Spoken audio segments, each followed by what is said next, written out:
o Luisa ke fai haki lea no mini te ua ki taulunga ko ni fai ki taumi family tamai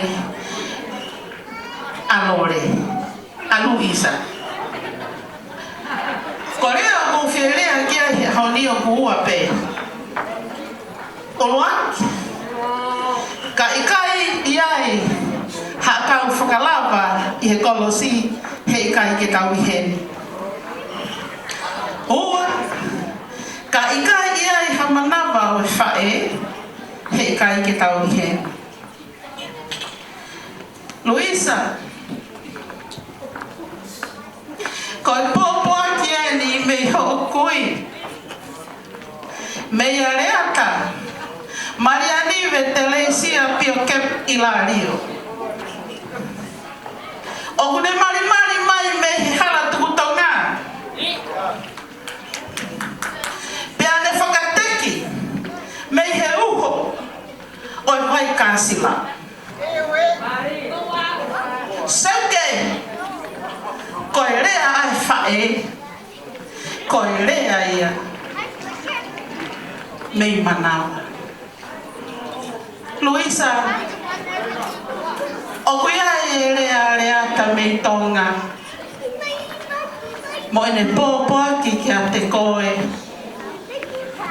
Wau o si fie pe au, ho talango fua ki ho tamai.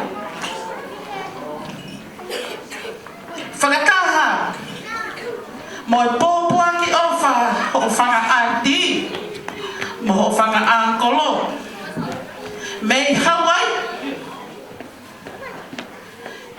Pea mei futuna Sista Mariani Pio Kep Ilario Hawaii Maria Josefo Namor Mei Tonga Saole Mafa Masters Pea moho Angolo Ko Ilario Pio Kep Ilario Luisa koe ahoi nia, koe boi nia vai kasila. Koe tuitu moi api. Koe tuitu. Pea moi whanga koe ture mohe, mei he vai kasila. Kai keu toi whakaloloa. He kua rea hau whanga kau ke te. Pea kua wale au he rea, ka te kei rea pea. Pea kua rea, a homau taki ulu motu a kulai toafa a te aroa pea teu ke lea pe whakatuloa koe ai koe pō koe li koe tuanga oi ki whewhine koe ni o kutaulunga o whakahikoa pe ki he kui a Luisa te leisia leaka koe tuanga fua ki beia ki he whaele. Pea koe teki tuku pe mua ke si lue atu a leaka he hala wafkun salote pea te mari i he vai kāsila mo whakakotule mohe koe koe tui a te molo. Leata, kata ni lea si o ato a leata.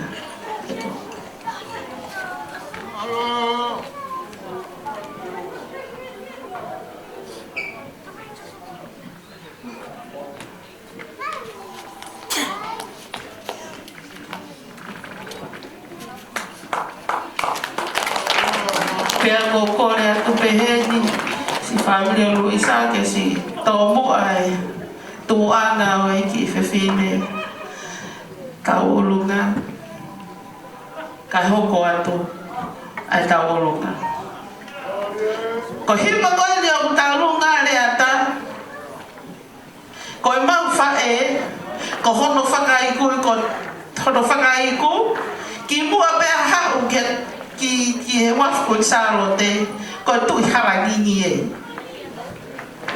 ko i mau whae me kolomotua ka na ane tala ka ki mau tol whanau mau ngata pehe mai ka kasi la he nane ame o tu e neo matua ki nuku reka koe wala koe ni o whae huki e toi fuaki pe ia ki he whae o whangamata ok kore atu ki he DJ ko hiwa ko ni ko hiwa pe ia na e whau pe ia ki he vai kasi lewe malaka kau tatau atu